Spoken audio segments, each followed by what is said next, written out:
राधे राधे। आप सभी लोगों का सनातन जागृति नामक इस चैनल में स्वागत है। आज हम लोग श्रीमद् भागवत महात्म्य के चौथे अध्याय गोकर्णोपाख्यान का वर्णन सुनेंगे, जिसमें कि एक आत्मदेव नाम के ब्राह्मण हैं। उनके पहले तो कोई संतान होती नहीं है। बाद में बहुत दुखी होकर एक साधु के पास जाते हैं, संत के पास जाते हैं, तो उनकी कृपा से इनको एक पुत्र कैसे कैसे होता है, उसी के बारे में आज हम लोग जानेंगे। यदि आप लोग इस वीडियो पर पहली बार आ जाए हैं तो कृपया इस चैनल के प्लेलिस्ट में जा करके श्रीमद् भागवत महापुराण का प्लेलिस्ट है, वहाँ पर जाइए और वहाँ से जो पहले वीडियो है वहाँ से देखिए। उसके बाद आप लोगों को यह पूरा जो है कहानी अच्छे से समझ में आएगा, ठीक है। तो और एक आप लोगों से नम्र निवेदन है कि आप लोग इस वीडियो को यदि अच्छा लगे तो लाइक कीजिएगा, शेयर कीजिएगा, सब्सक्राइब कीजिएगा, बेल आइकन को भी दबा दीजिएगा, ठीक है। और इस आप लोगों से एक और मैं नम्र निवेदन करना चाहूँगा कि आप लोगों से अनुरोध है कि आप लोग वीडियो को पूरा देखिए। पूरा देखेंगे तभी जाके आप लोगों को अच्छे से समझ में आएगा। यह बहुत ही महत्वपूर्ण घटना है, आप लोगों को बहुत ही अच्छा लगेगा, ऐसा मेरा विश्वास है। तो चलिए और देर न करते हुए हम लोग कथा का प्रारंभ करते हैं। राधे राधे। अथ चतुर्थो अध्यायः गोकर्णोपाख्यान प्रारंभ। सूत जी कहते हैं, मुनिवर, उस समय अपने भक्तों के चित्त में अलौकिक भक्ति का प्रादुर्भाव हुआ। देख, भक्त वत्सल श्री भगवान अपना धाम छोड़कर वहां पधारे। उनके गले में वनमाला शोभा पा रही थी। श्री अंग सजल जलधर के समान श्याम वर्ण था। उस पर मनोहर पीतांबर सुशोभित था। कटि प्रदेश करधनी की लड़ियों से सुसज्जित था। सिर पर मुकुट की लटक और कानों में कुंडलों की झलक देखते ही बनती थी। वे त्रिभंग ललित भाव से खड़े हुए चित्त को चुराए लेते थे। वक्षः स्थल पर कौस्तुभ मणि दमक रही थी। सारा श्रीअंग हरिचंदन से चर्चित था। उस रूप की शोभा क्या कहें। उसने तो मानो करोड़ों कामदेवों की रूप माधुरी छीन ली थी। वे परमानंद चिन्मूर्ति, मधुराति मधुर मुरलीधर ऐसी अनुपम छवि से अपने भक्तों के निर्मल चित्तों में आविर्भूत हुए। भगवान के नित्य लोक निवासी लीला परिकर उद्धवादि वहाँ गुप्त रूप से उस कथा को सुनने के लिए आए हुए थे। प्रभु के प्रकट होते ही चारों ओर जय हो की ध्वनि होने लगी। उस समय भक्ति रस का अद्भुत प्रवाह चला। बार बार अबीर, गुलाल और पुष्पों की वर्षा तथा शंख ध्वनि होने लगी। उस सभा में जो लोग बैठे थे उन्हें अपने देह, गेह और आत्मा की भी कोई सुधि न रही। उनकी ऐसी तन्मयता देखकर नारद जी कहने लगे, मुनीश्वरगण, आज सप्ताह श्रवण की मैंने यह बड़ी ही अलौकिक महिमा देखी। यहाँ तो जो बड़े मूर्ख, दुष्ट और पशु पक्षी भी हैं, वे भी अत्यंत निष्पाप हो गए हैं। अतः इसमें संदेह नहीं कि कलिकाल में चित्त की शुद्धि के लिए इस भागवत कथा के समान मर्त्यलोक में पाप पुंज का नाश करने वाला कोई दूसरा पवित्र साधन नहीं है। मुनिवर, आप लोग बड़े कृपालु हैं। आपने संसार के कल्याण का विचार करके यह बिल्कुल निराला ही मार्ग निकाला है। आप कृपया यह तो बताइए कि इस कथा रूप सप्ताह यज्ञ के द्वारा संसार में कौन कौन लोग पवित्र हो जाते हैं। सनकादि ने कहा, जो लोग सदा तरह तरह के पाप किया करते हैं, निरंतर दुराचार में ही तत्पर रहते हैं और उल्टे मार्गों से चलते हैं, तथा जो क्रोधाग्नि से जलते रहने वाले कुटिल और काम परायण हैं, वे सभी इस कलयुग में सप्ताह यज्ञ से पवित्र हो जाते हैं। जो सत्य से च्युत, माता पिता की निंदा करने वाले, तृष्णा के मारे व्याकुल, आश्रम धर्म से रहित, दंभी, दूसरों की उन्नति देखकर कुढ़ने वाले और दूसरों को दुख देने वाले हैं, वे भी कलयुग के सप्ताह यज्ञ से पवित्र हो जाते हैं। जो मदिरापान, ब्रह्म हत्या, सुवर्ण की चोरी, गुरु स्त्री गमन और विश्वासघात, ये 5 महापाप करने वाले छल छद्म परायण, क्रूर, पिशाचों के समान निर्दयी, ब्राह्मणों के धन से पुष्ट होने वाले और व्यभिचारी हैं। वे भी कलयुग में सप्ताह यज्ञ से पवित्र हो जाते हैं।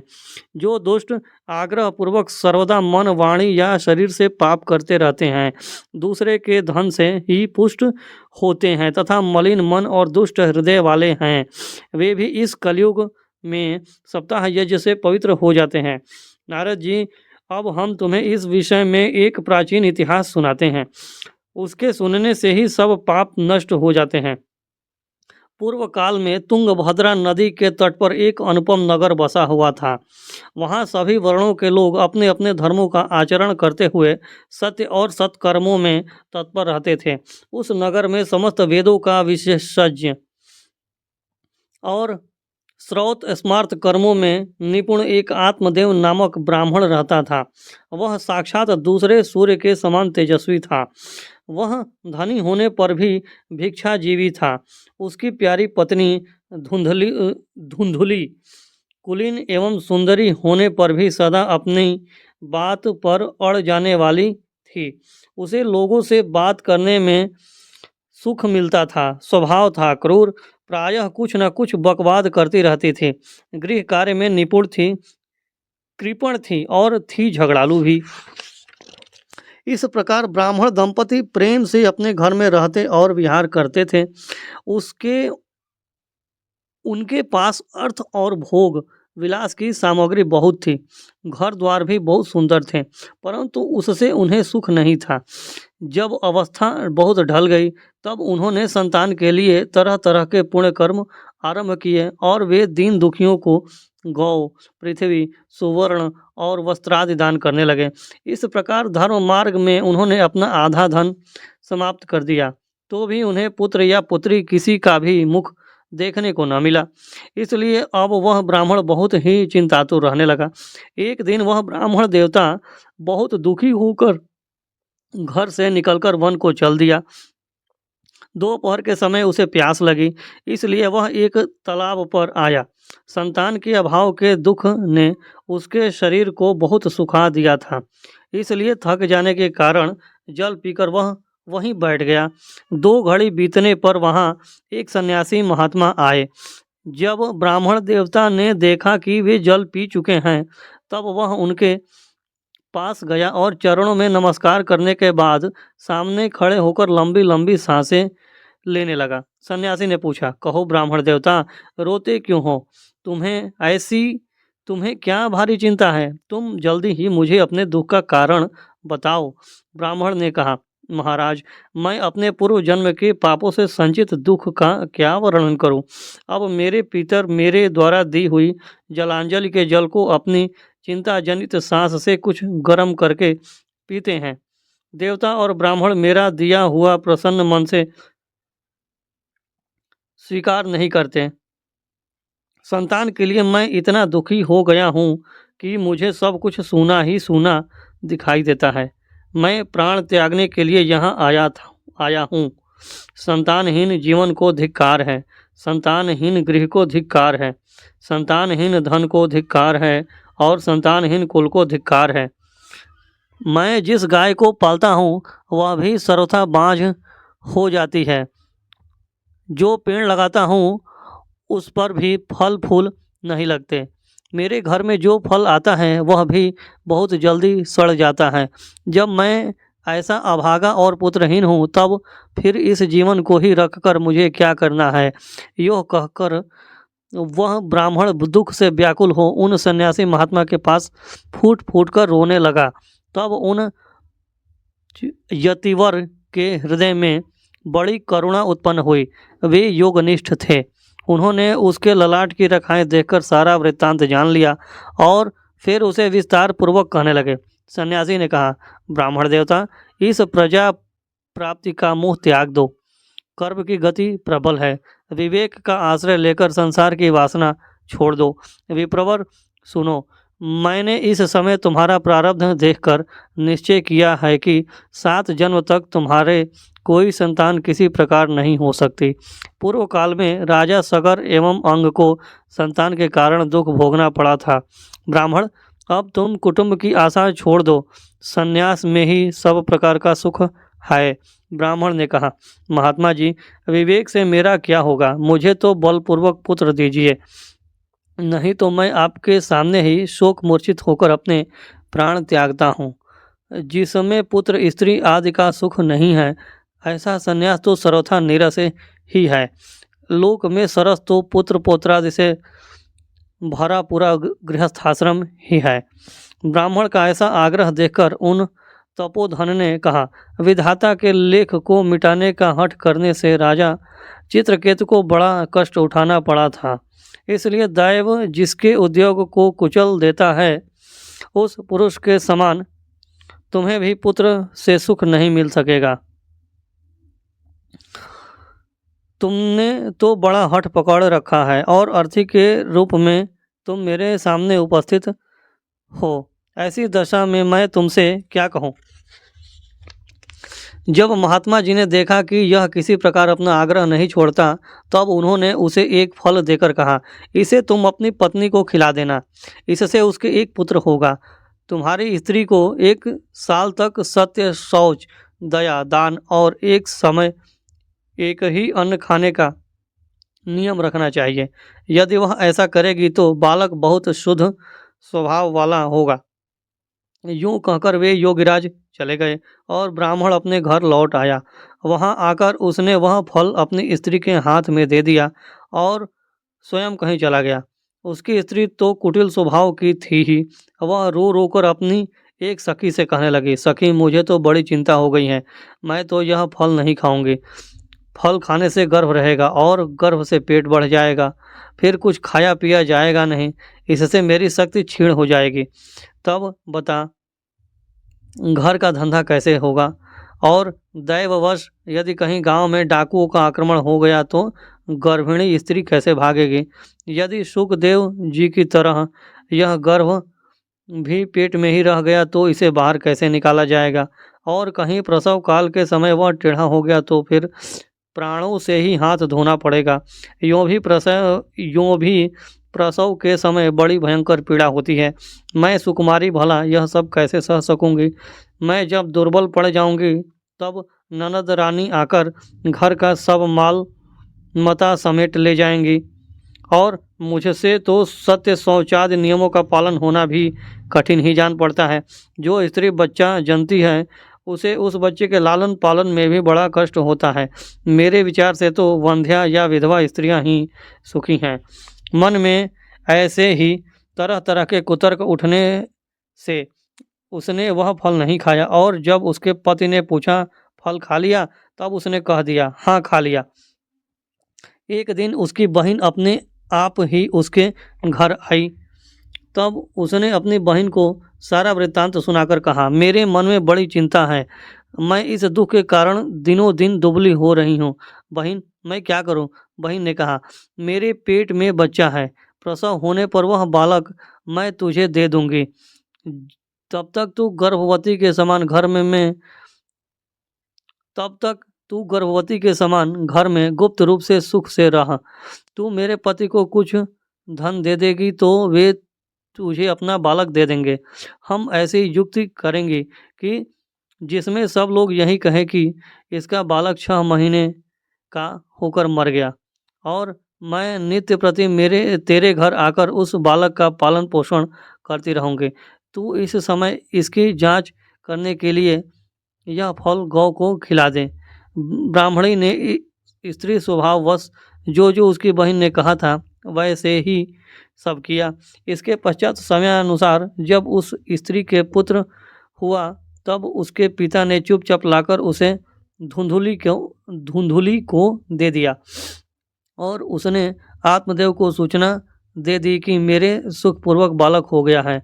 इस प्रकार आत्मदेव के पुत्र हुआ सुनकर सब लोगों को बड़ा आनंद हुआ। ब्राह्मण ने उसका जात कर्म संस्कार करके ब्राह्मणों को दान दिया और उसके द्वार पर गाना बजाना और अनेक प्रकार के मांगलिक कृत्य होने लगे। धुंधुली ने अपने पति से कहा, मेरे स्तनों में तो दूध ही नहीं है, फिर गौ आदि किसी अन्य जीव के दूध से मैं इस बालक का किस प्रकार पालन करूंगी।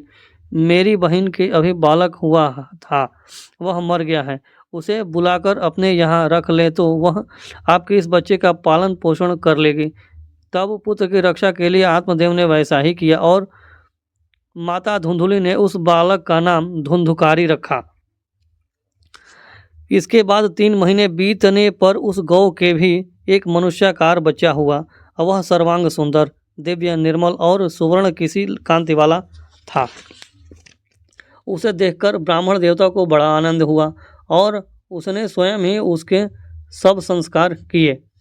इस समाचार से और सब लोगों को भी बड़ा आश्चर्य हुआ और वे बालक को देखने के लिए आए तथा आपस में कहने लगे, देखो भाई, अब आत्मदेव का भाग्य कैसा उदय हुआ है। कैसे आश्चर्य की बात है कि गौ के भी ऐसा दिव्य रूप बालक उत्पन्न हुआ है। दैव योग से इस गुप्त रहस्य का किसी को भी पता न लगा। आत्मदेव ने उस बालक के गौ के से कान देखकर उसका नाम गोकर्ण रखा। कुछ काल बीतने पर वे दोनों बालक जवान हो गए। उनमें गोकर्ण तो बड़ा पंडित और ज्ञानी हुआ, किंतु धुंधुकारी बड़ा ही दुष्ट निकला। स्नान शौचादि ब्राह्मणोचित आचारों का उसमें नाम भी न था और न खान पान का ही कोई परहेज था। क्रोध उसमें बहुत बढ़ा चढ़ा था। वह बुरी बुरी वस्तुओं का संग्रह किया करता था। मुर्दे के हाथ से छुआया हुआ अन्न भी खा लेता था। दूसरों की चोरी करना और सब लोगों से द्वेष बढ़ाना उसका स्वभाव बन गया था। छिपे छिपे वह दूसरों के घरों में आग लगा देता था। दूसरों के बालकों को खिलाने के लिए गोद में लेता और उन्हें चट कुएं में डाल देता। हिंसा का उसे व्यसन सा हो गया था। हर समय वह अस्त्र शस्त्र धारण किए रहता और बेचारे अंधे और दीन दुखियों को व्यर्थ तंग करता। चांडालों से उसका विशेष प्रेम था। बस हाथ में फंदा लिए कुत्तों की टोली के साथ शिकारी की टोह में घूमता रहता। वेश्याओं के जाल में फंसकर उसने अपने पिता की सारी संपत्ति नष्ट कर दी। एक दिन माता पिता को मार पीटकर घर के सब बर्तन भाड़े उठा ले गया। इस प्रकार जब सारी संपत्ति स्वाहा हो गई तब उसका कृपण पिता फूट फूट कर रोने लगा और बोला, इससे तो इसकी माँ का बांझ रहना ही अच्छा था। कुपुत्र तो बड़ा ही दुखदाई होता है। अब मैं कहाँ रहूँ, कहाँ जाऊँ? मेरे इस संकट को कौन काटेगा? हाय, मेरे ऊपर तो बड़ी विपत्ति आ पड़ी है। इस दुख के कारण अवश्य मुझे एक दिन प्राण छोड़ने पड़ेंगे। उसी समय परम ज्ञानी गोकर्ण जी वहाँ आए और उन्होंने पिता को वैराग्य का उपदेश करते हुए बहुत समझाया। वे बोले, पिताजी, यह संसार असार है, यह अत्यंत दुख रूप और मोह में डालने वाला है। पुत्र किसका, धन किसका? स्नेहवान पुरुष रात दिन दीपक के समान जलता रहता है। सुख न तो इंद्र को है और न चक्रवर्ती राजा को ही। सुख है तो केवल विरक्त एकांत जीवी मुनि को। यह मेरा पुत्र है, इस अज्ञान को छोड़ दीजिए। मुँह से नरक की प्राप्ति होती है। यह शरीर तो नष्ट होगा ही, इसलिए सब कुछ छोड़कर वन में चले जाइए। गोकर्ण के वचन सुनकर आत्मदेव वन में जाने के लिए तैयार हो गया और उनसे कहने लगा, बेटा, वन में रहकर मुझे क्या करना चाहिए, यह मुझसे विस्तार पूर्वक कहो। मैं बड़ा मूर्ख हूँ। अब तक कर्मवश स्नेह पाश में बंधा हुआ अपंग की भांति इस घर रूप अंधेरे कुएं में ही पड़ा रहा हूँ। तुम बड़े दयालु हो, इससे मेरा उद्धार करो। गोकर्ण ने कहा, पिताजी, यह शरीर हड्डी मांस और रुधिर का पिंड है। इसे आप मैं मानना छोड़ दें और स्त्री पुत्रादि को अपना कभी न मानें। इस संसार को रात दिन क्षण भंगुर देखें। इसकी किसी भी वस्तु को अस्थाई समझकर उसमें राग न करें। बस एकमात्र वैराग्य रस के रसिक होकर भगवान की भक्ति में लगन है। भक्त जन भगवत भजन ही सबसे बड़ा धर्म है। निरंतर उसी का आश्रय लिए रहें। अन्य सब प्रकार के लौकिक धर्मों से मुख मोड़ लें तथा 7 जनों की सेवा करें। भोगों की लालसा को पास न फटकने दें तथा जल्दी से जल्दी दूसरों के गुण दोषों का विचार करना छोड़कर एकमात्र भगवत सेवा और भगवान की कथाओं के रस का ही पान करें। इस प्रकार पुत्र की वाणी से प्रभावित होकर आत्मदेव ने घर छोड़ दिया और वन की यात्रा की। यद्यपि उसकी आयु उस समय 60 वर्ष की हो चुकी थी, फिर भी बुद्धि में पूरी दृढ़ता थी। वहाँ रात दिन भगवान की सेवा पूजा करने से और नियम पूर्वक भागवत के 10वें स्कंद का पाठ करने से उसने भगवान श्री कृष्ण चंद्र को प्राप्त कर लिया। इति श्री पद्म पुराणे उत्तरखंडे श्रीमद्भागवत महात्म्ये विप्र मोक्षो नाम चतुर्थो अध्यायः।